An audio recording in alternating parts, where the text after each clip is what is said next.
I guess I've just like trained myself to try to contextualize the thing I'm saying before I say it so that people don't go like, dude, you were having a conversation in your head and you said like one of the parts and I don't get it. I have a problem with like over caveating my point before I've made it. And people are like, what are you like? Oh yeah, by the way, today I was thinking, and the reason for this thought, by the way, like, and I'm just like, yeah. Anyways, veteran players. Yeah, this was like the most, dude, if you've stuck this far into this podcast, this is the most post-show start to this thing. Anyways, yes. We got a little shop talk. We got a little self-analysis. Before we get a little too crazy, Gray, do you have anything to say about veteran players?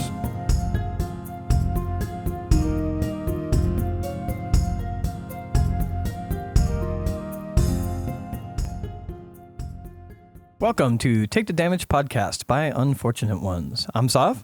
I'm Nix, and that's Gray. Yeah. So so today our topic is going to be rolling our little topic stable. It's a 5. What's a 5? 5 is veteran players. Yeah, veteran players, you say. This is so fake, our intro. Just like the way I'm talking is so fucking false, I can feel it. Also, just swearing right out the gate, apparently. It's fine. Our short and then the intro music. Oh, yeah, it does. It does. Yeah. There you go. Gets us out of it gets us out of that 15 seconds of no swearing. And as long as we don't overdo it, we should be fine. But also, hey, there's like 10 people that listen to this anyway. Oh my God, I want a short that is just us going. Just beep, beep, beep, beep, beep. We bring back the beep for that one short. I was going to say, that was our first short. Our first short was the one where we were just swearing like crazy. Oh my God, that was so good too. Oh yeah. You know what I fucking absolutely hate? Huh. Going back and immediate shop talk. I know, we're immediately not talking about shop the topic. Talk. Yeah. Gray, interrupt us at any time. Yeah, please. I hate everything that you've ever heard about listening to yourself, right? Sure. Where they're like, where people have always talked about like the moment you hear yourself back and you hear your own voice, you're gonna hate it. And, you know, people who have edited videos of themselves, Call of Duty montage videos with headshots and no scopes and shit. And they're like, oh yeah, I just put music because I hate hearing myself talk about all of those things. All of those things. When I'm editing, I laugh the hardest at my own jokes. Oh my God. And it's funny because we joke about my mental health all the time on the podcast. And like, yeah, I think one might be able to deduce that I'm not a very big fan of Sov. God, I love my own jokes. I love just hearing myself talk. The one thing that has come about from me editing the podcast and just listening to myself is I need to fix this about myself. Even in this moment, I'm fucking long-winded as fuck. Yeah, I fucking lead up a punchline. I lead up everything with like caveats and like explainers. Because I was trying to think about it the other day. I think it's because in so many moments of my life, I have said a thing and people are like, I don't get the context of the thing you said. And so like, I guess I've just like trained myself to try to contextualize the thing I'm saying before I say it so that people don't go like, dude, you were having a conversation in your head and you said the part that you like one of the parts and I don't get it. I have a problem with like over caveating my point before I've made it. And people are like, what are you like?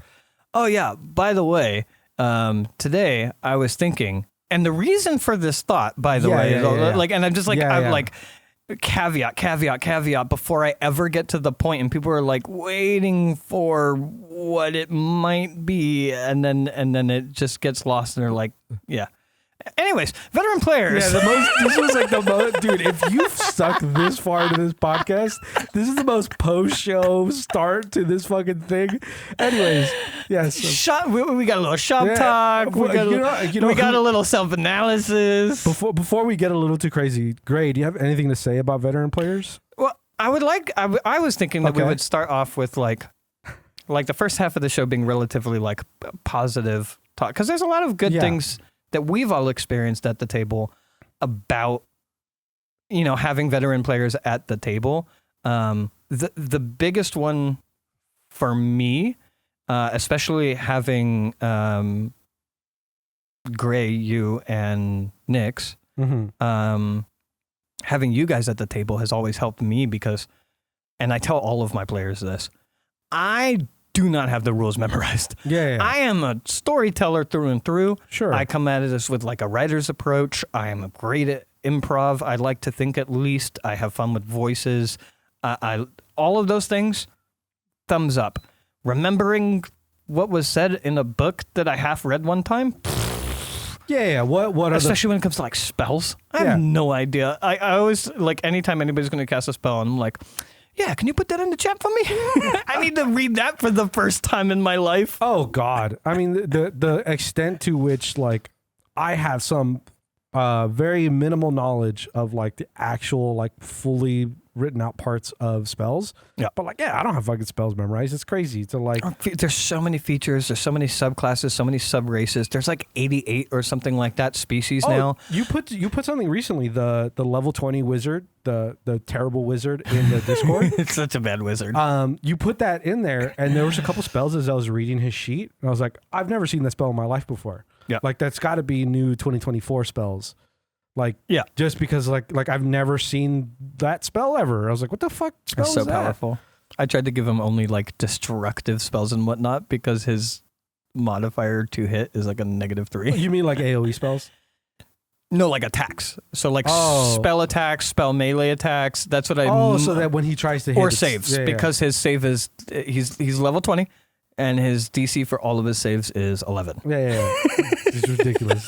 Such a ridiculous. The point is for that character is for a DM to allow me to play a level 20 wizard at lower levels that is just going to spend the majority of the campaign missing every single shot, and then occasionally like TPK all of the bad guys in one go. Yeah. Like just being useless. Also the #1 siege weapon if something lands. Also, like the concept, like depending on the understanding of the world that you're in, the concept of what a level 20 is, probably it means nothing to most people. Yeah. So if most of the party interacting with this character will have no idea, this is something that should be like, would be cool if you hide it. Yeah. Amongst if your a DM would player, allow me to hide it from the other players that you are level 20. Yeah. And just see this wizard in the party just always fucking missing. And then when he finally lands a spell, and it's like also like only using spells like upcasted, so that like you're using lower level spells, you're not actually using like the higher level spells. And like, okay, your spell lands. Like, all right, how many dice are you rolling? Especially if you're using like Foundry. Yeah. And everyone just hears the clack of fucking 60 fucking dice hitting the table. Love it. What the fuck was that? I was like, yeah. But so yeah, like it's so common, and I love having veterans at my table for the purpose of calling upon them, because like there's so many things that like I have to. I mean, I'm happy to look things up, but I am perfectly willing to trust my players and be like, yeah, long jump. I don't remember what the fucking long jump rules are. And then if a player speaks up and they're like, oh yeah, you have to move 10 feet, and then for every foot or whatever that you jump or whatever, I don't know I genuinely don't know what the long jump rules is. I realize as I'm saying this out loud. But if someone at my table knows the rules, cool. It's like some multiple of your strength modifier or something. Like 1 foot for every whatever. Yeah, I don't know. But I absolutely, I'm willing to lend that to them and be like, oh yeah, cool. We don't need to pause on this moment for too long. We don't need to wait. We don't need to blah, blah, blah. We can, and sometimes I'll still need to look things up, especially if it feels wrong or overpowered or whatever. But I love that. And I had that with Realm Watchers, like so many rules would come up and then you guys would have knowledge about it and then express it at the table, and I'd be like, okay, cool. So yeah. So if that's the rule, then this is what's going to happen, blah, blah, blah, blah, blah. And then it just goes back to me being the DM. But it was nice not having to bust out a book, not have to go Google something. I mean, I did that all the time with whenever I had Gray, and sometimes even like if it was like Gray and Ace at the table, it would be more. I would still pose the question, and if you had the answer, you had the answer. But like, Gray is so much more of a like fountain of some of those kind of like nitty grittier details, just because he's very similar to me in that same like the like obsessive about like just reading the rules a little bit. And also like Gray, you in creating your own world, I believe yours is like primarily built off of your current iteration is primarily built off of 5e. So I imagine you have a reasonable understanding of the rules of 5e at least, and you've played earlier module. Because like I haven't played many of the older editions. I've only played 5e with like you and Nix, and I mean we were all at the table playing 5e through Realm Watchers and whatnot. I mean, and Gray also the version of his game that he's currently building is like a little bit of that 2.5 mixed with 5e, where it's like if you're gonna build a game that is essentially kind of built off the foundations of 5e, and like you kind of have to understand what 5e is. I think that's a little bit of like you, Sov, like where you do have some rules memorized, and you have. Oh, of course I do. Yeah. But it's also like you're so much more of like, I want this game to feel this way, and I want to capture this kind of idea of this game. So when you start building a rule set, it's so much more of like, I don't necessarily care about the existing rules. I want to make sure I capture the feeling that I want to. Especially if it like if it helps the narrative. Just off the top of my head, anytime a player casts Detect Good and Evil, there's like very mechanical, hard set rules of what that spell does. Yeah, I love just being like, this person's glowing with evil. They're not a fiend or a fae or undead or anything like that. You don't get that sense that you would have that clear picture of them being any of those things, but you can clearly detect that this person has evil intentions. And it's like it's not what the rules say. It's not what the thing does, but it drives the narrative so well. It's what the spell says it does, but it isn't what the spell is. I had a great moment breaking the rules with just like an inner player campfire moment or whatever. They wanted to teach the cleric how to use swords, and so they did a little bit, and then just for funsies the two marshals wanted to have their own little duel, and I was like, okay, we're gonna throw AC out the window here.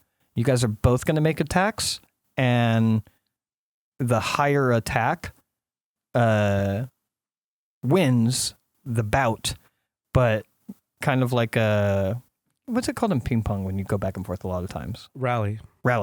The closer the number that you guys roll together, the longer the rally. Yeah. So like you roll an 18, you roll a 19, and then I would describe this very long-winded back and forth rally, attack and defense and parry and whatnot before this player character eventually gets a hit in. And it was just super fun. It made such a good, beautiful narrative moment because they weren't trying to kill each other. Sure. This was like intentionally like they were using practice swords and shit. This is like many, you're describing like many moments in a lot of like movies and shows or whatever, where two characters who are warriors meet up each other and they're friends. Yeah. Or they're like faux rivals, or maybe they just heard of each other's names and like, hey, let's swing a sword at each other, not to try to kill each other, but like, I want to see what you got. Yeah. And then they kind of like fight each other. I immediately think of fucking like Arya and Brienne in Game of Thrones.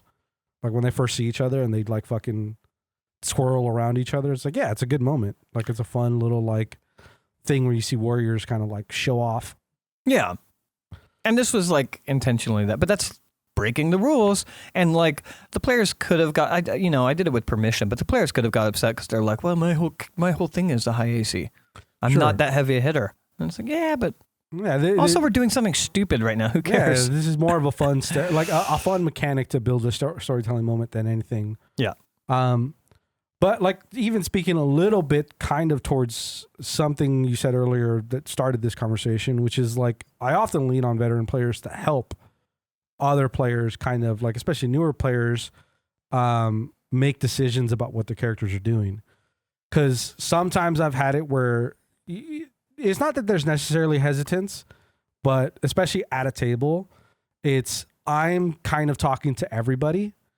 And if I have a veteran player that's sitting next to a newer player, they can kind of lean over. And I've done it before too, where I kind of lean over to their sheet as like maybe the GM is addressing people or addressing other players. Sure. And I go, okay, like this is going to be your AC. This is how kind of like... I agree, but I think I'd be more careful about that one. Like we have done that, and it's only ever happened in situations that I would trust. But like I would trust you to do that. Sure. And I would trust Gray to do that. Although I think, Gray, you'd be less likely to do that. But I would trust both of you to do that. But I would be hesitant because I have seen it even at our home table where a player like disagrees with something that a newer player wants to try. And it's like, well, now let them explore. Oh, sure. In terms of like... So I'd be a little bit careful about veteran players tending to other players without permission, like when it's not asked, either by the player, because if the player's asking for it, then absolutely. Because I've even brought it above table. We've just had above table talks about what the newer player should do in this situation. Yeah, I think contextually, yes, I would agree with you that I didn't think about that in terms of like, of course, this is when you're asked as a person to be like, because that in the instances where I was involved, it was when players were asking me, like, hey, like, or like you as a DM, like, hey, could you kind of go over the sheet with them to kind of help them understand? And for the most part, when I talk to people like that, it's like, this is kind of like where your character leans. Your character leans to doing these kinds of things and using these kinds of things. But also, of course, I love it when people just like, especially newer players where they don't fully understand necessarily what are the optimal ways to play a character, and they're just like, can I do this? I want to do this. It's like, that's the whole point of D&D. But if they ask, if they're like, hey, would it be TTRPGs? Yeah, would it be reasonable to do this thing? Then like, yeah, I wouldn't mind people chiming in. But like, I have seen players be like, oh, don't do that. Actually, you have this thing that you should be doing right now. And they're always thankful, but at that point, it's just the veteran player having two player sheets. Sure. And being two players, rather than the other player getting to actually try or do things. I mean, that could be a part of the flip side of the coin of when we talk about it, but in terms of the more positive aspect of like, well, my point is just that I would be more careful. No, I get with you. That reliance, but it is a good thing. It is a benefit, and like you said, like especially if you have the right circumstances of having someone that you trust that's a veteran player sitting next to a newer player, so that they can kind of sidebar, so it's not even interruptive. I mean, like even in the positive that could have a negative like side to it, which is like veteran players at my tables who have like been able to let the table move forward, you know, like being able to recognize the situations that the characters are in and either letting the newer players kind of take the moment and kind of pushing them to go like, hey, like you go do this thing. Yeah. Like Gray talked about it when we did our splitting the party episode. I believe you were absent for. Also, like I believe in that episode I said, I wouldn't mind getting your take, like a quick take from you about splitting the party. We could do a little subtopic in this episode about your take of splitting the party. Sure.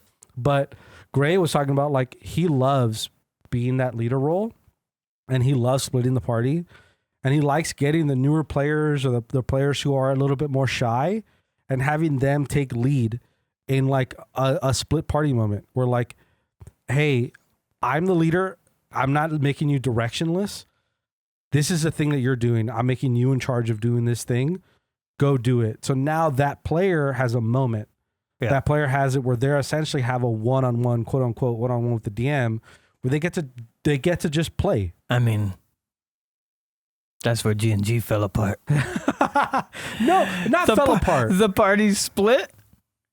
2 newer players went off with the task to do and broke the entire city that you guys were in. Hey, the thing is, yes, it fell apart in a way. But In also, a way. No, the story continued and it was fun. But that's the thing, is it was one of the most fun. We talk about it all the time. All the time. It's also like moments that every person who is a veteran player or who's played a lot of games, every player has that story, and every player, if they don't have it, wish they had that story. Yeah. Of when party members, maybe even themselves, just completely botch the situation, and and that's the thing you will always talk about. It's also such a learning experience. It's also a great learning experience. I had a player recently reach out to me, and she was asking, I think I've talked about this before, but she was asking like, oh, can D&D have like a bad ending? Oh yeah, you've mentioned that. And I was like, well, short answer is yes. Yeah. Like you could fuck this up. You could fuck the story up. You could botch a mission. You can botch a contact who might have been a pinnacle contact. You can botch a combat. You can have, if you have too many players in a party that will either their spells or stuff just doesn't land, or they just get hit by the wrong thing and they just can't save. That could cause a domino effect where the whole team collapses. Yeah. And like that could happen. Yep. That's part of the game. Yeah. But I feel like that moment of like splitting the party and let the new people do what the new people want to do, and even if they botch it, but it's a learning experience, because without having to tell them, they know. Yeah. Yeah, you could botch this. Yeah. You can make big mistakes with big ripples and big consequences for your actions. Yeah. So it's, even in that sense, it's a great, moment. I also love, especially with veteran players, having a hierarchy. Mm-hmm. And if the veteran players are, at least one of the veteran players is a little bit higher on the hierarchy, because then they can kind of like in character father figure the rest of or mother figure the rest of the group. Yeah. Which helps new players a lot. I mean, the other thing too, sorry if you. No, go ahead. The other thing too is like, other than that role, it's a role kind of you put yourself in for one of the games that I ran with our friends, which is like not necessarily the father figure, but like the protective figure, which is like knowing that the 2 other players are probably not going to, because it's not the immediate way that you gravitate towards, which is the healing and protective class. A veteran player often... Yeah, fucking look at Sov out here being a fucking a magic healer. Yeah. Because you knew that was a role that often gets left open when me taking on a cleric. Just because... Well, and I knew what the other players were too, because we kind of designed them for them a little bit. Yeah, and it's like... And then I was like, I'll just take on a support class, and then I'll hold their hand through things, and I'll... like both above table and as the character, and I will like help them in situations. Like I don't always need to be the one, or like intentionally. I other than kind of showing off for them so that they knew what they could do, I kind of backseated some of the role play so that they could take a more forefront seat and go through the role play and to get to experience it. I took a backseat during the combat and just supported them from afar. Yeah, if they so took that too they much, could have those moments. If they took too much damage, you forgo your, attacking for healing. Yeah, and it's one of those roles that if you have a veteran player that you trust, to be able to do that kind of role, like then it really helps, because that's such a damn. We have a topic, which is party composition. Mm-hmm.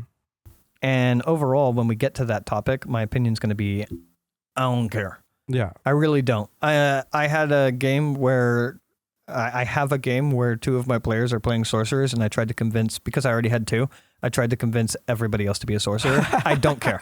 I don't care about party composition. My opinion is that if you're a good DM, you can adapt all of your encounters and whatnot to fit that party composition. So it really doesn't matter. If you want a party that's all fighters, then maybe you reel back on a little bit of the magic. Maybe you reel back on any of the like really heavy hitting things because you understand that healing's not going to happen with this party.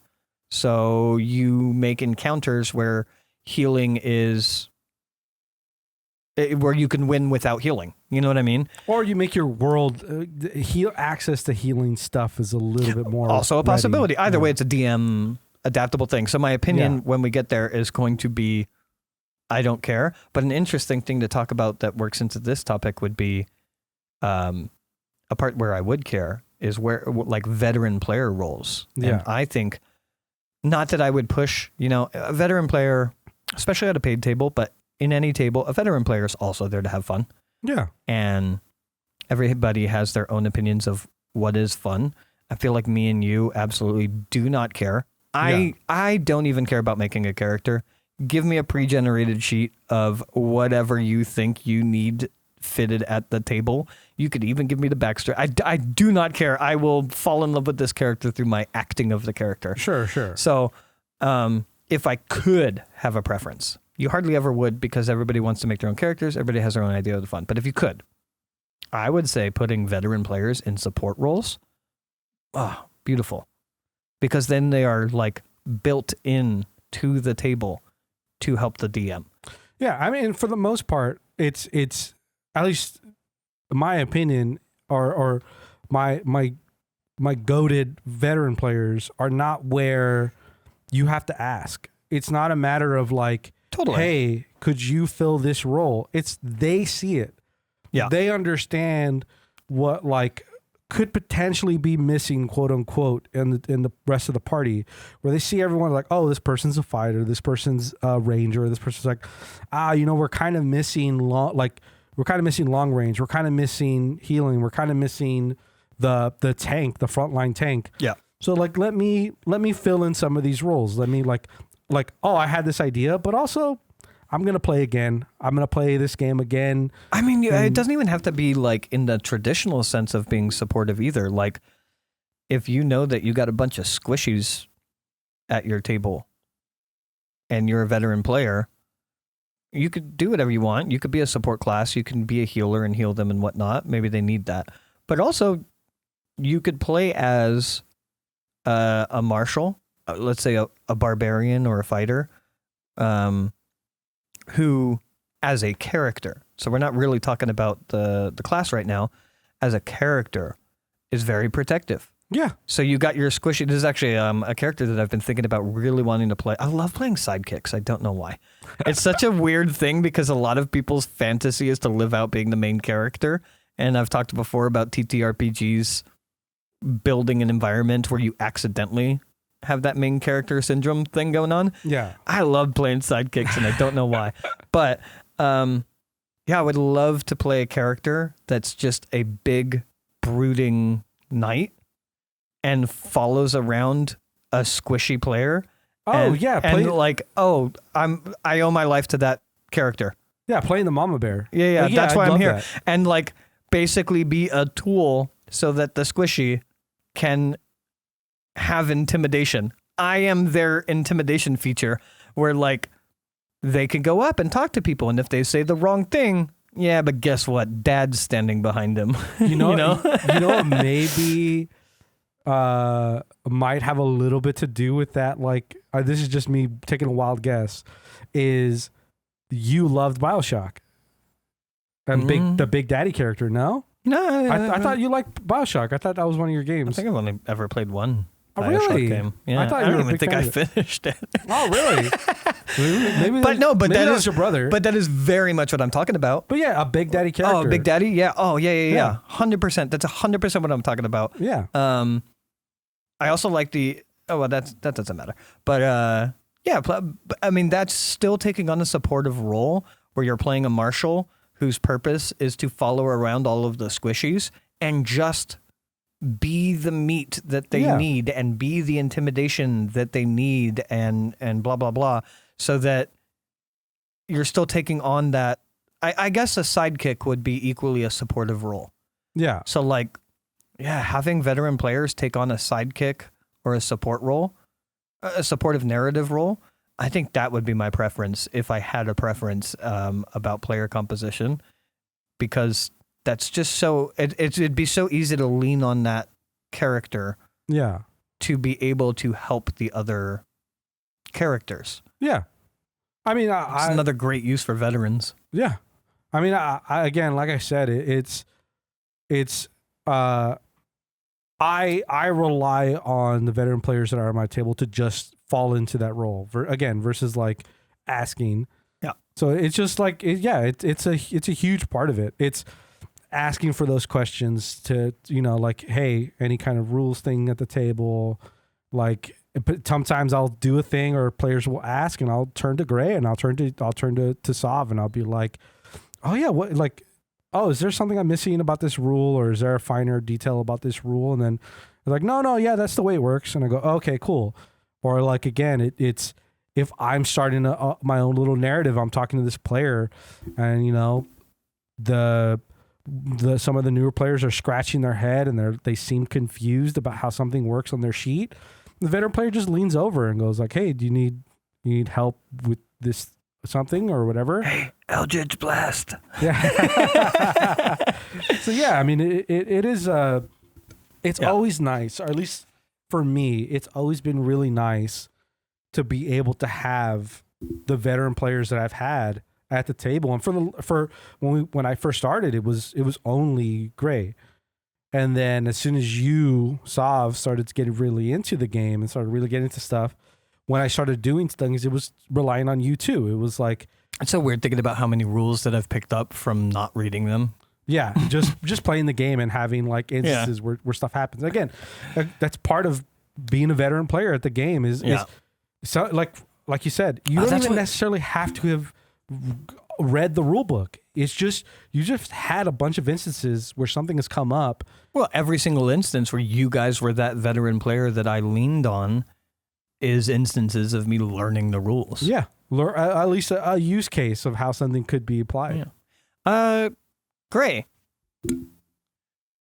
do you have, I know you have like a long-term group that you play with, so I assume that they're all veteran players. Do you have any instances of like where you might lean on veteran players? I'm just getting a head shake. Oh. Well, I mean, yeah. I guess we could turn to our sponsors.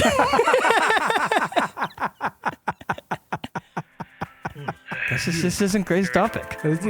He nodded. Let's get hyped. Gray, you want to? Okay. All right, Ben. It's Whoa, fine. It's fine. It's chill fine. out, dude. Chill It's out. fine. Just sit back down. It's cool. It didn't have to be that. All right. Okay. Let's go roll on the loot table. All right. Gray did ask that one of us, and I don't mind being the one to do it, reads the ad today. Yeah. So, today's sponsor is 12, which is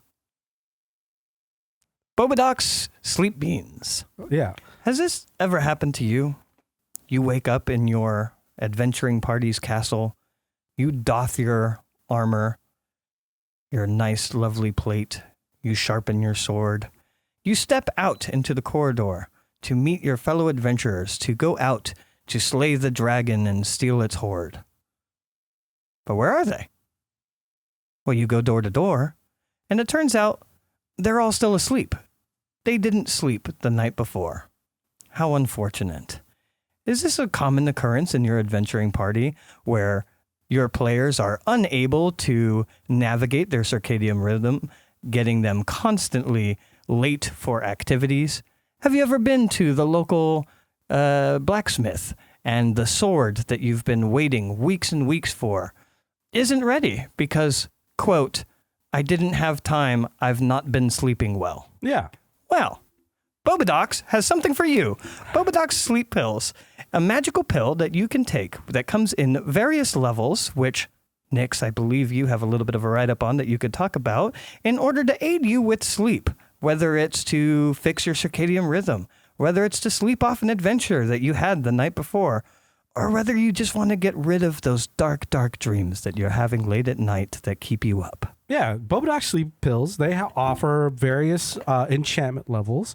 They have for the regular sleeper. They have first level sleeping pills. Really light enchantment. It's one of those. You have trouble getting past that first kind of little bit of nodding off. You just need that little bit of an edge. But let's say you need a little bit more. Let's say you're going on a pretty long cart ride in the back of somebody's cart to the next city. Guess what? You need something a little stronger. That's where their third level sleeping pills come in. And that helps put you out pretty easy. Doesn't matter the motion. It's a really powerful tool to help you just go to sleep. No grogginess the next day. No grogginess the next day. In fact, because these rely on the sleep enchantment, a little bit of shaking from an ally, and guess what? You're up right as rain. But despite the common use of the sleep spell, nope, forgot where I was going with that one. Despite the common use of the sleep spell, this is restful sleep, as you will actually fall into deep sleep and wake up fully rested. Yeah. So Bobadox is very powerful, very he has made his own fine adjustments to the sleep spell, and that's where this pill and this enchantment comes into play. Like Sov was saying, that fully engaged sleep, fully engaged rest, this actually puts your body into that restful state to recover. And if you really need it, it does get a little bit more dicey, but you can get up to the 5th, 7th, and 9th level enchantments of sleep spells. yes, indeed. I would only recommend 9th level Bobadoc's sleep beans if you are suffering from multiple points of exhaustion.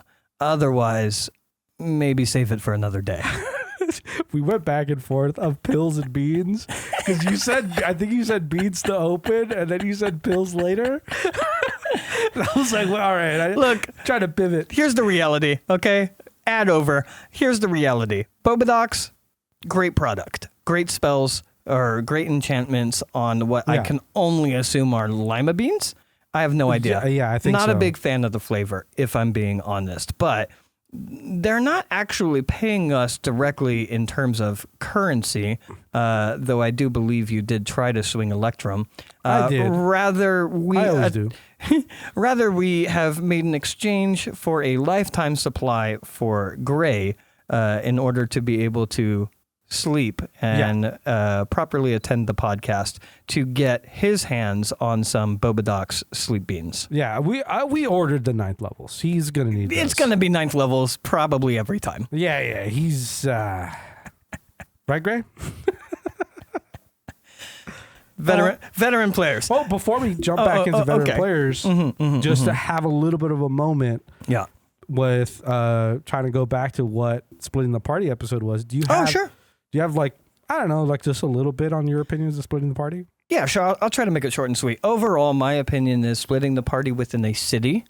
Fine. Don't leave the city. And then just as a DM, put this onto your players. As players, be responsible. Don't eat up the entire session on the shopping trip, or unless everybody is participating in this, as in everybody has split, don't spend the whole session split, would be my opinion. Because, it's a great session, but it does make the story overall drag on. I think it's fine, and it's fine to have your singular moments and your split moments, and it's fine to be separate from each other. But overall, it's a party game, and doing things at a party as a party moves the story along faster. It makes decisions more collective rather than individual, which creates less adversarial moments at the table and in the game.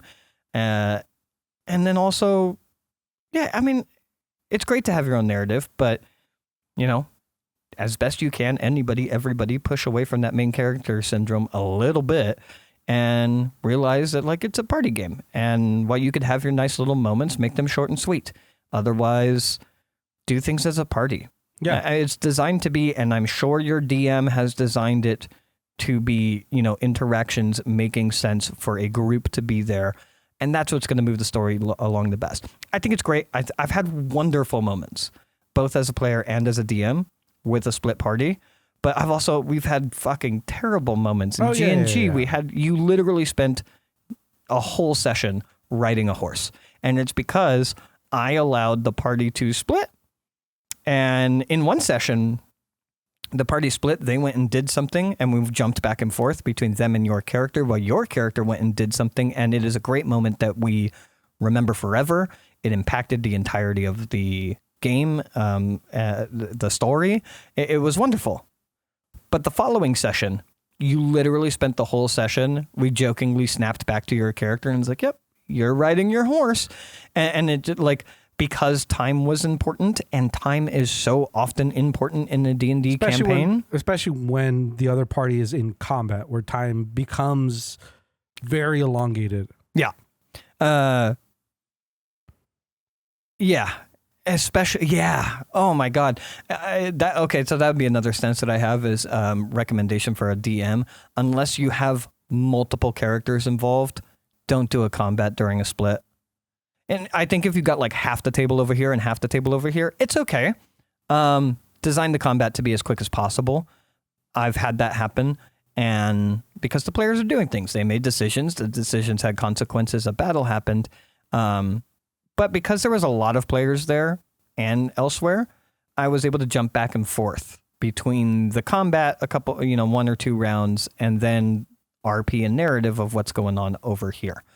But even in that instance of not spending too long on either of the stories, it was a long time for the RPers to be waiting for the combaters. Yeah. So, like, I definitely would hesitate to do that one-on-one with a party split. Well, we had that in Lord's Fall. Yeah. We had that in Lord's Fall where one player was off by themselves, got into a combat. That was the session. The entire table sat through that combat.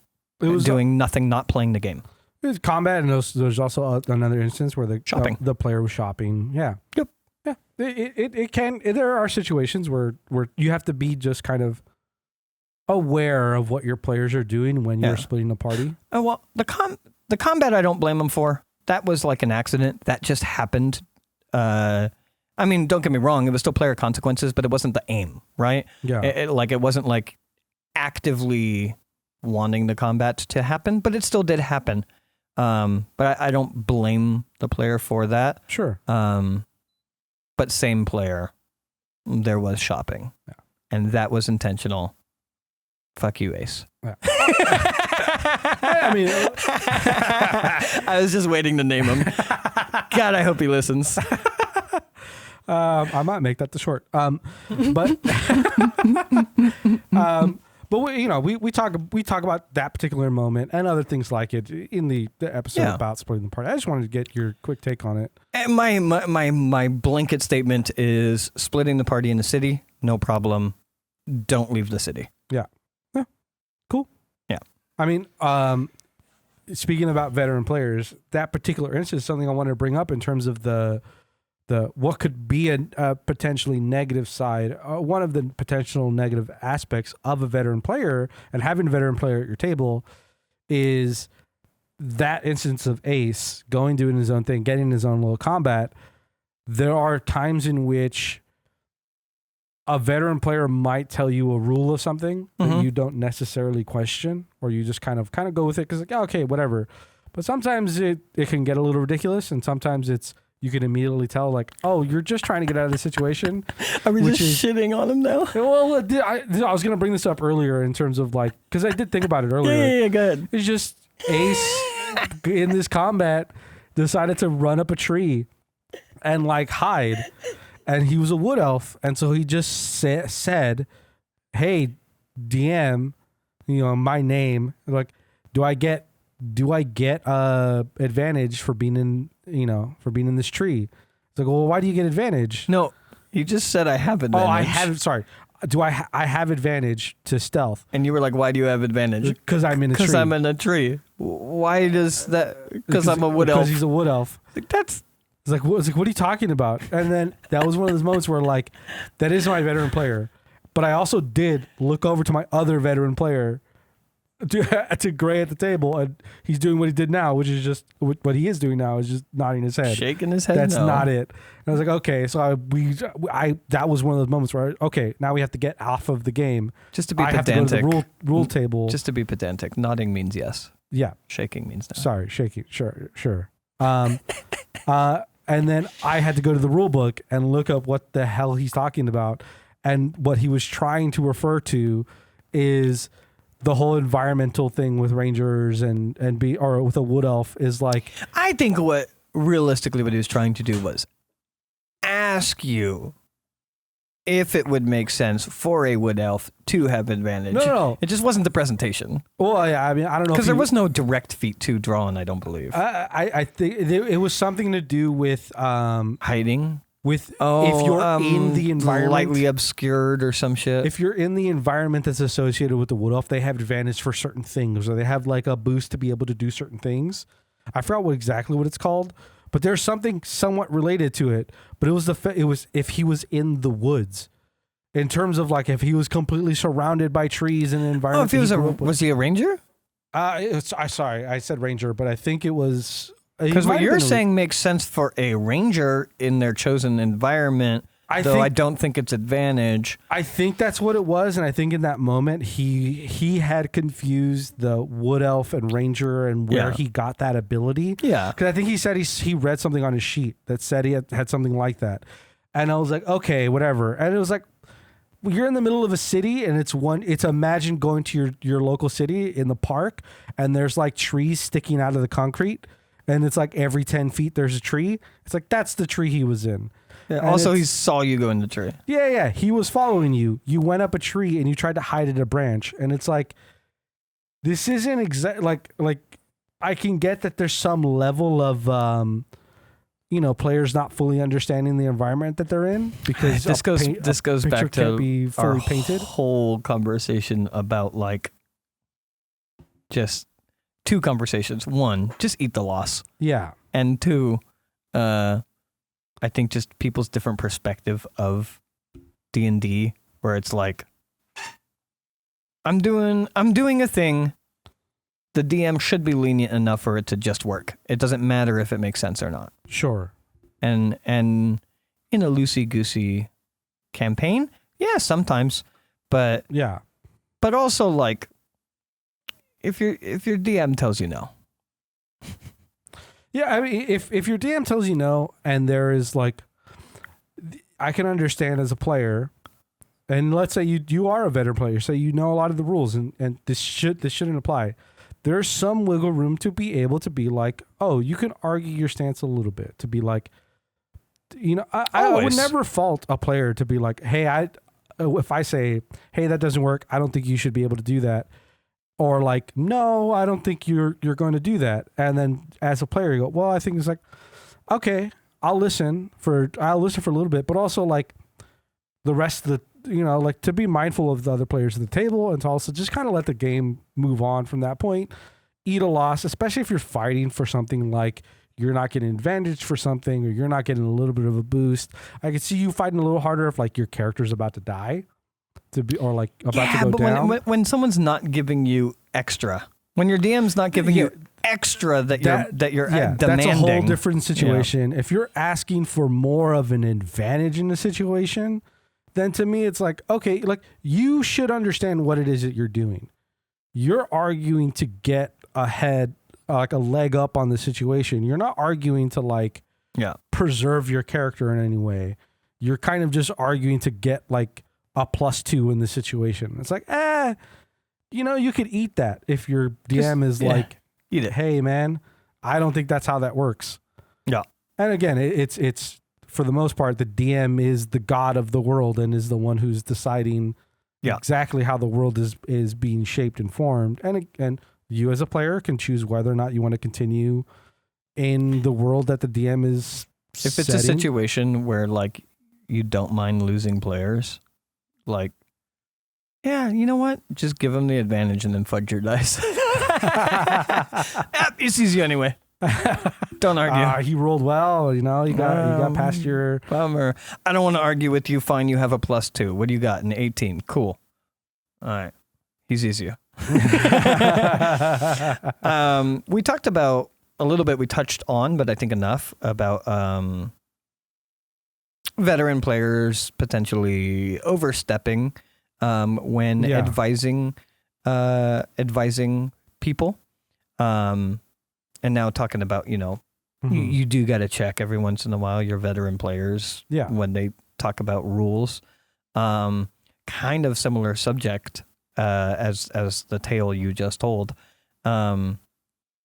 Veteran players are so familiar with the rules and features and all of that. One, I think you get like almost every power build character is gonna be made by a veteran player. Yeah. Because non-veterans don't know how to do that. Yeah. Right? So that's one thing. And then two, veteran players have like such an understanding of the rules that I feel like I run into occasionally where they're like trying to bend a situation or manipulate a situation because it's what this one sentence in this 500-page book says. Sure. In order to do something silly or that doesn't make sense or that they shouldn't be able to do. And they're like, yeah, but loophole. And it's like, in that moment, it's like, you being a veteran is hurting. Because now I have to argue with you, and I have to argue with you from a stance of you being technically right, which is unfortunate, which is going to make you feel even worse. And you've put us in this position. It's going to make you feel even worse because you're technically right and just getting noped by the DM. Sure. At that point is what it's going to feel like, even though what you're doing breaks things. Because the rules are guidelines to a degree, and they can't account for every single situation. And there are weird things where, like, your ability to jump, like, oh, you could do a long jump, and it's like, yeah, I get it. You're reading the rules, and you have the distance to jump, and you can technically clear that gap, but also you're hunched over because it's that low of a ceiling. I don't think you're getting a long jump in that situation. You know what I mean? Yeah. And it's like, yeah, but the rules say, and then it's like, you're putting me in a position to have to nope you. Yeah. And to have to go against the rules because you're trying to do something that benefits your character, even though it doesn't make world logic sense. It's just an awkward position to be put in. Also, like, I don't understand. This is another thing I don't understand about like power players is like you're doing all of these jumps and loops and whatnot and technicalities to be able to stack so many things so that you could glass cannon. And it's like, yeah, but like, is that what you want? Nobody else at the table participating because you one-shot the big boss? Yeah. Also, is that a satisfactory ending that you've one-shot the big boss?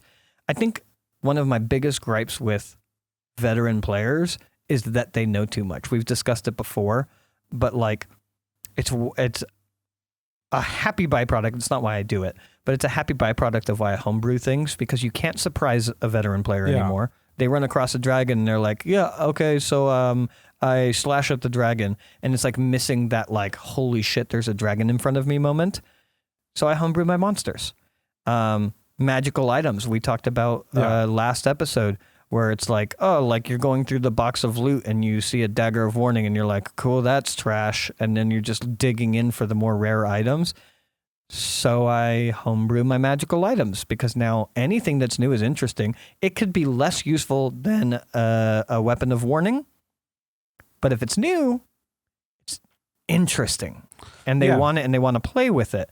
Homebrewing spells, they want to play with it and see what it looks like and how it works and all of the neat things that they could do. Homebrewing species and features, a lot of that is to counteract, and this is not saying that veteran players are bad, but just an aspect of veteran players that is unfortunate of being that level of knowledgeable, is that it's hard to surprise you anymore. To all you veteran players out there, it's hard to get you excited sometimes. I mean, not everybody, not every veteran player, but it's also like it's especially players that have a hard time not meting. And it's like, I was going to add that caveat. Yeah, you go in and you're doing an investigation and you're finding it out, and the RP is wonderful. And then like you figure out that it's a brass dragon, and then immediately the RP stops, the investigation stops, because your veteran player is like, well, brass dragons are CR blah blah blah, and they have they know everything about brass dragons. So one, it's less of a surprise, and two, it nullifies the player to feel the need, even if they go through the motions, the need to investigate. You know what I mean? Yeah. It's having your veteran players who play the game through their characters, just allowing all of their meta information to bleed through the character. Well, even some of it. Well, like I said, even if you're going through the motions, we get back into the territory of unable to surprise you. This isn't like a super thrilling and an exciting thing, because you already know that, like whatever this type of creature has this type of effect and whatnot. So you don't need to go do the investigation. You do it anyways because you're a responsible player who's not medding. It's not fun. You know what I mean? To a degree, I think there's ways in which it's not as fun. It's not as fun as actually having to do the investigation and find out that this creature has like frost claws and shit because it's a new homebrew creature that you've never heard of. And then you're like, oh shit, how do we counter that? I get that aspect of it. I think there are certain ways in which like it's being able to appreciate the way that the game is, and if the DM builds the game in a certain way where like the actual process of discovering the information, even if it's you understand the kind of information you're going to get, the process of doing it, even the process of the fight, the process of the battle, like the going through the motions of in the fight, the decisions you make, how to make the certain advantage points, or in the investigation, who you have to talk to, where do you get the information. Like even as a veteran player, you can have fun in all those moments of discovering information that you already know. But like you having to talk to fucking Gormill at fucking the library of... I'm not saying it can't be interesting. I'm just saying there is a level of it that makes it less interesting, which is like you're going through the paces to get a result that you already know. Even if the paces are interesting and fun, it is less so than if you didn't have an idea of what this thing was. Yeah, I get. I completely understand what you're saying. I'm just saying that like there's... Yeah, I mean, you should still have fun even if you are, and especially, I mean, if you have a player that's willing to go through the paces too, they're probably willing to have a good time doing it. Yeah. But, yeah. I feel like I have, in my experience, had more issues with veteran players at my tables than I have newer players. Mm-hmm. Veteran players... They've played a bunch of adventures. They've played a bunch of different characters. They've fought a bunch of different creatures. They've used different weapons, blah, blah, blah, blah, blah, blah. They're knowledgeable, right? Yeah. That's what makes a veteran player. They have the experience and knowledge. I feel like part of that also comes with, this is a really common thing that I run against from veteran players, is also expectations. Yeah. Like when I say that, like when they come across a big bad, they might expect the big bad to be super suave or blah, blah, blah, or one note or not one note or whatever their expectations is. And I feel like when dealing with veteran players, there's a level of having to like intentionally always subvert expectations or not subvert, meet expectations. Because I have had veteran players like give me feedback of like something not making sense, or that's not how it's supposed to go, and blah blah blah. And it's like, how do you know it's supposed to go? It's my world. It's my world. It's my story. I mean, using that kind of language in general, in terms of like you said, it's there is no supposed to. Yeah. Like the DM is making the decisions, however the DM is making the decisions, whether or not he is following, like you said, with the rules. They're a guidepost. Yeah. one of the biggest indications that rules, the books, the character sheets, the monster sheets, all that stuff is just a guide, is the ubiquity of homebrewing rules. The ubiquity that people just like. The fact that homebrew is so common. Yeah, but like, or sorry, not homebrew, house rules. Whatever, same thing. Yeah, it is the same thing, but like the house terminology. rules makes more sense for what you're saying. Yes. Yeah. The commonality of people just house rule.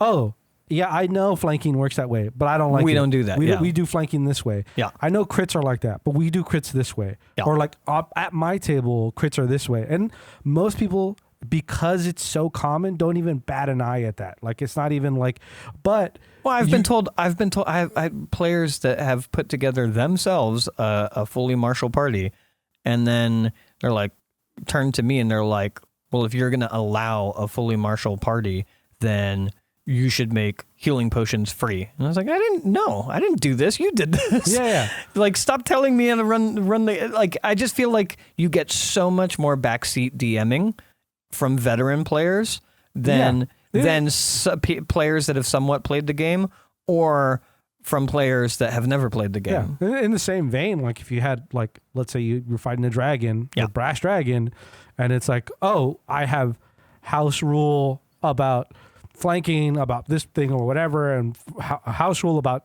drinking drinking a potion one-handed that takes a bonus action. Yeah. Nobody has. The dragon has 2 more AC, and it could fly a little faster, and it also has the ability to breathe ice and fire. Yeah. And everyone's like, well, this isn't how. Like, why does the dragon have this ability? I don't want to hold on real quick. I want to point out because you said everyone, and I feel like someone could easily take my perspective that I've been saying as everyone as well. Not at all. Yeah. We're just saying that it's more common to find these things amongst veteran players. Not that all veteran players are this way. It is more common you're going to find the dispute with how something should work, quote unquote, should work, or is supposed to be. Most of my players are veteran players, and most of my players don't do any of these things. Yeah, of course. Yeah. It's except for the not being surprised thing. Yeah. Which is why I homebrew everything. Because whenever I don't homebrew something, everybody, and now I'll use everybody, does kind of have that immediate like, oh, we know what we're up against. Sure. And I don't know. I think it's more fun to surprise my players.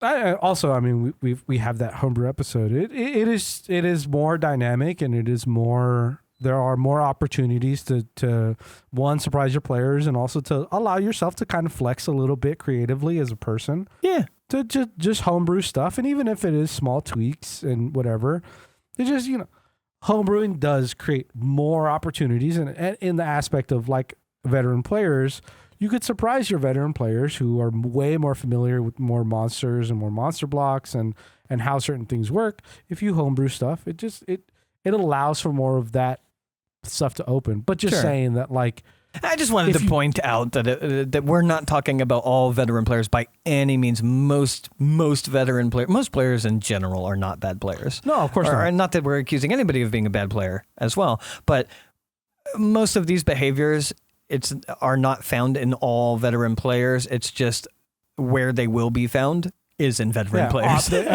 This is the flip side of the coin of what we were talking about, which is the first part of this podcast was talking a lot about like the positive aspects of having veteran players at the table. And this is just shining a light at some of the things that we find as negative aspects of some players that we've dealt with. And granted, the veteran players that I've always had at my tables, I've also not played a lot of games with strangers, is almost nothing but positive. I've had almost nothing but positive interactions with veteran players. Yeah, we've had a couple of notes of We've had a couple instances, like what I brought up earlier about Ace just kind of saying that these are rules, and it's... Well, we brought up stuff from G&G as well. Yeah, just on the surface, some things, just like if your veteran player is trying to do certain things or is coming from some certain position, and it as a DM, it's like, I don't necessarily want to fight you on this thing. Yeah. Like, and the less chances the less times that I have to quote unquote combat my players or just have to like really fight them on like the interpretation of something. It's like, man, like this isn't the game. The game isn't us taking an aside away from the role play and the combat to deal with a use case of a potential rule for 20 minutes. Like that isn't what the game is. The game isn't even not combat, even like RP or whatever. Anything like us taking 5, 10, 20 minutes away from the rest of the table so that me and you can talk about. Oh, I mean, whatever. I would even double down on that. That is even more important in paid games because people are paying to be here and there's a time limit. Yeah. Yeah. I mean, it again, it isn't what the game is about. The game is about the role play. It's about the combat. It's about you guys embodying characters in the world and reacting to it. It should be about the story and your character's interaction with the story, your character's arcs, your character party, how your party is getting along together. How your player is dynamically evolving the story. Because again, it's the whole collaborative storytelling. All of those things. And what it shouldn't be is how you can manipulate the rules to get one over on your DM. Or not even get one over. It's just it's just being so sticky about a rule. It's not. It couldn't even be for them. The classic thing that people complain about, we forgot to mention, rules lawyers. Yeah, can only be veterans. Yeah, it's just it's the to not like lambast or to deride somebody who's coming from this perspective. Even in your head, your motivation might not be I'm trying to get one over. It could just be like, well, no, this is just in my head, this is just how it works. This is just how the character works. This is how the thing is supposed to be. Yeah. Well, guess what? In certain situations, either your DM doesn't have the full understanding, if you are correct, doesn't have the full understanding of the application of the rule in that particular corner case scenario, or the DM has house ruled, or the DM just doesn't like the way that thing works, and either you as a player have to do I not like this enough where you get to make the choice of whether or not you want to stay at that table, or just kind of okay, cool. This is what my DM is. This is how this universe set of rules just so happens to work. Oh, me and Lucky talked about that recently of because Lucky is not a veteran player, nor is Lucky, really a hobbyist when it comes to that.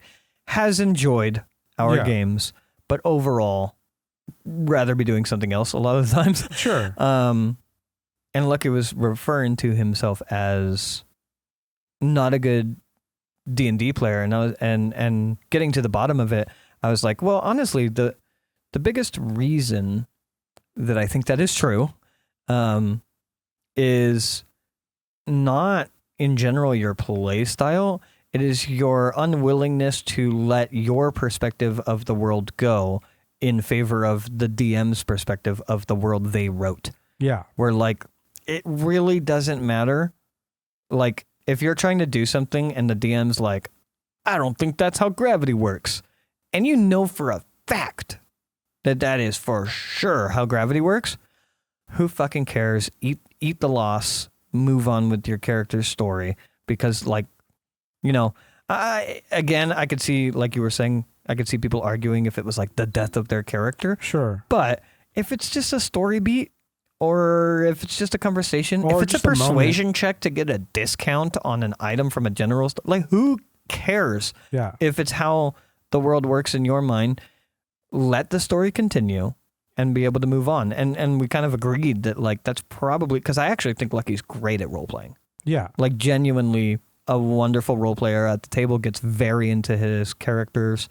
And it's a problem that I've run into with a few veterans now in my professional career, of that, just that unwillingness to either attempt to see the world through the eyes of the person who created it, sure, aka the DM, or accepting the fact that you don't see it the same way, but that this is your DM's world.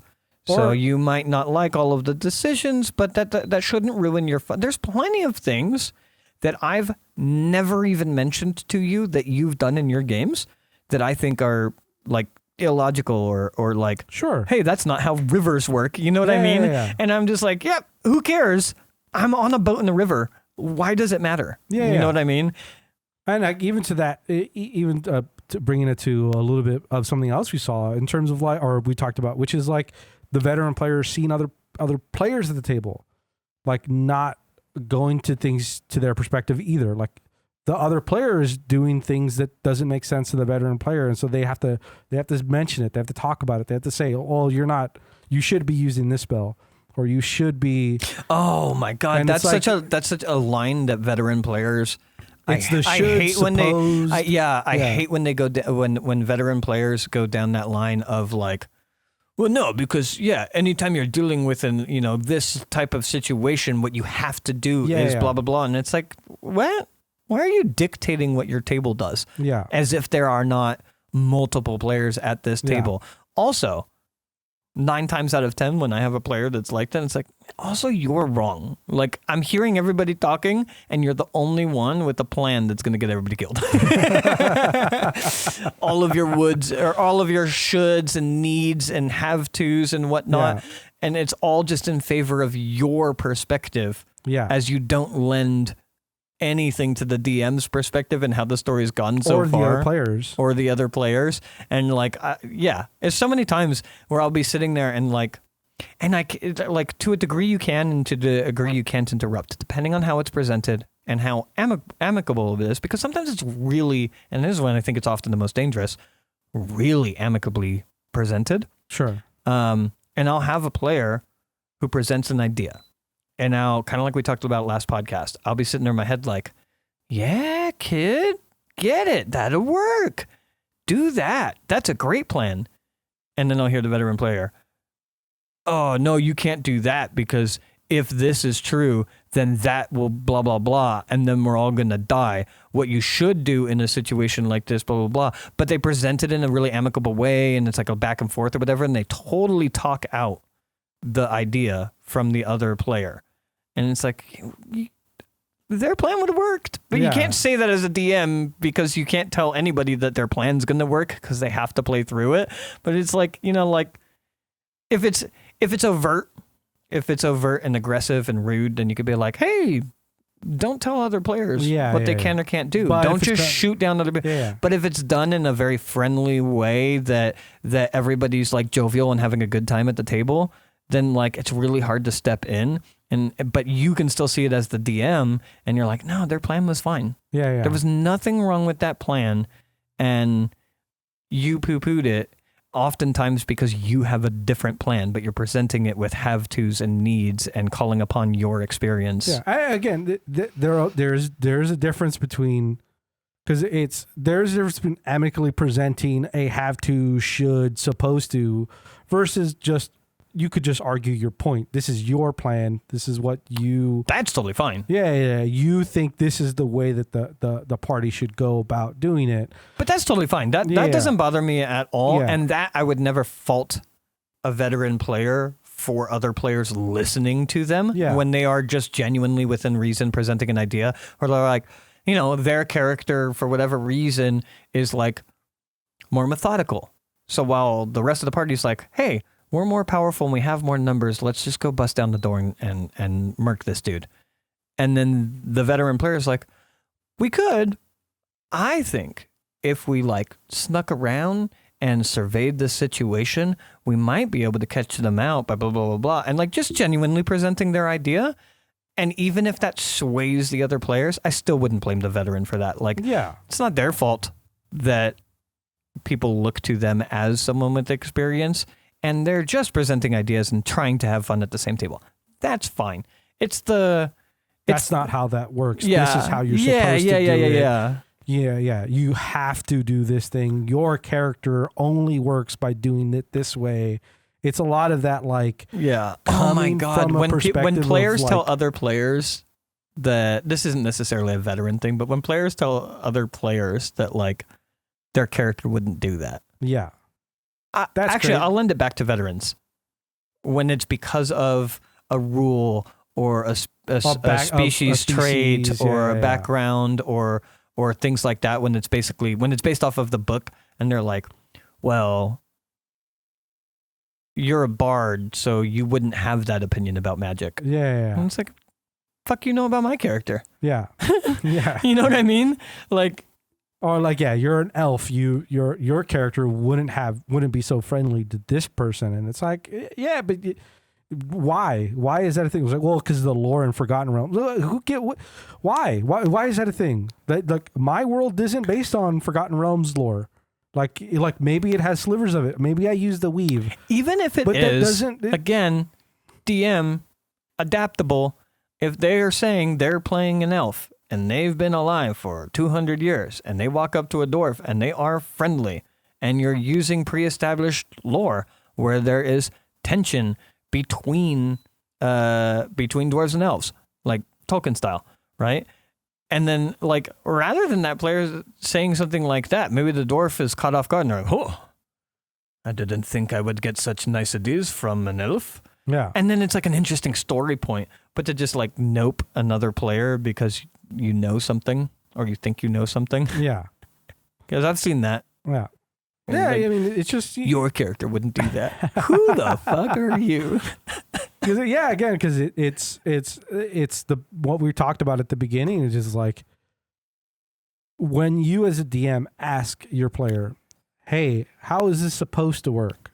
Yeah. Is this how the rule is? Or like, yeah. Is this which is the majority of what veterans do. Like the majority of veterans have enough experience to know that every DM is different, every world is different, and blah, and blah, if blah. you get asked, or if your opinion gets asked of and you give your opinion, there's nothing wrong with that. That is like 99% of the questions that I get Yeah. from veteran players start with, hey, in your world. Yeah, That's does like this thing work this way? But just the hey in your world is like the number one preface to a question that I get. And it's like, thank you for asking. Here is my response, or here's what your character would know, or like above table, yes, in my world it is this way. And that's a perfectly reasonable thing to do. Or like what we said earlier, again, like if another player at the table is like, hey, they recognize that you're that you've played this game before, or it's something that's been brought up at, above the table, and like, hey, I'm not exactly sure what to do with my character at this point. And then you as a veteran player, go and look at it's like, well, I think you should be doing this, and your character has a lot of advantages to doing this kind of thing. Perfectly fine. Yeah. Again, hey, I've played a sorcerer before. If I was in your situation, I'd probably do something along the lines of... If that player asks you, or if the DM says, hey, do you think you can help them kind of understand this aspect of their sheet? If you're being asked, it is when you interject yourself. It is when you say... like when you are stopping things from happening in order to do the like have supposed to. You know what?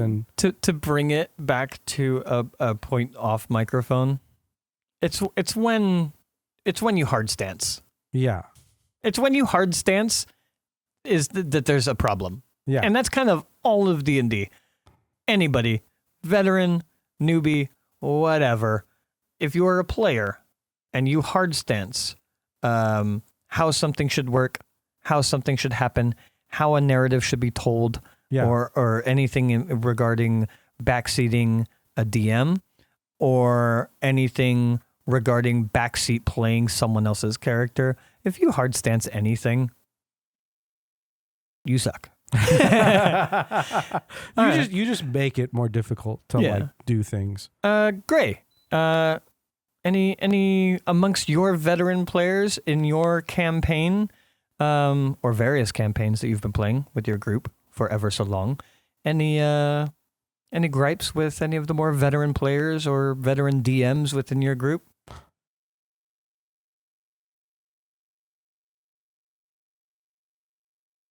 All right, well, I guess that's our show. Yeah, I guess that covers the topic. Well, thank you for listening to Take the Damage podcast by Unfortunate Ones. I'm Sov. You can find me over at startplaying.games. Link in the description of this video. Make sure to like, subscribe, hit bells. Yeah. Also, become a member on Patreon or our website for extra content and other goodies. We release every other post show as free content, so you don't have to pay anything. You just sign up, or it's all public, so you don't have to sign up. You just go and check it out and go give it a listen and see if you like what our post shows are like. Also, we have crappy merch on our website. It's really bad merch. I got to design stuff. I like the specifically. merch, but yes, it would be better if it was I specifically designed. I have to design. Trust me, I have to design stuff specifically for the merch because some of the stuff. Oh, I know you want to. Yeah. I still like it. Yeah. I literally own some of know. our merch because I enjoy it. But anyways, yes, I'm Sov. You can find my links in the description to startplaying.games where I run games, paid games. That is my job at this point. I run games professionally. Feel free to join any of my games if there's availabilities. You can find that on my profile. Otherwise, feel free to reach out and make a custom request or see what campaigns that I currently run. I am more than open to custom requests. All of my games are homebrew anyways, and I generally create a whole world and lore and all of that sexy stuff for a campaign and then never play it again. So, perfectly happy to write a new world. Nice. Or campaign. I'm Nix. I'm one of your co-hosts to this show. And what a good plug. And Gray just stepped out, but he has Twitch. You can go find. It's like Hybara. Yeah, Hybara Greythorn. Hybara Greythorn. Hybara, Twitch TV / back Twitch. The link will be in the description. Links in description. He has game that he runs with his table that he's had the same recurring players for a long time. Yeah. So they have a really good dynamic with each other. He records all of it and he posts it on his YouTube. So if you want to check out some of his past games. Yeah, I believe his current running game is an in-between game that may become a campaign. Where they are playing a 0 level. Yeah, really low level wizards. Well, 0 level. 0 level. I don't know that they're wizards. I believe it's a version of wizard. I think they're sorcerers. Whatever. But yeah. I hope we're not spoiling things. Pretty sure it's been out for a while. I think also we don't know. Yeah. We're not good friends. We're not good friends. Whatever. We could reach out to them, see if it needs to be bleeped. Either way, 0 level campaign. I believe they are a bunch of teenagers who are not leveled adventurers in a fantasy setting. Yeah. Pretty cool. Yeah, cool stuff. Yeah. Thanks for listening to the podcast, and we will catch you next week. Yep. Bye. Bye.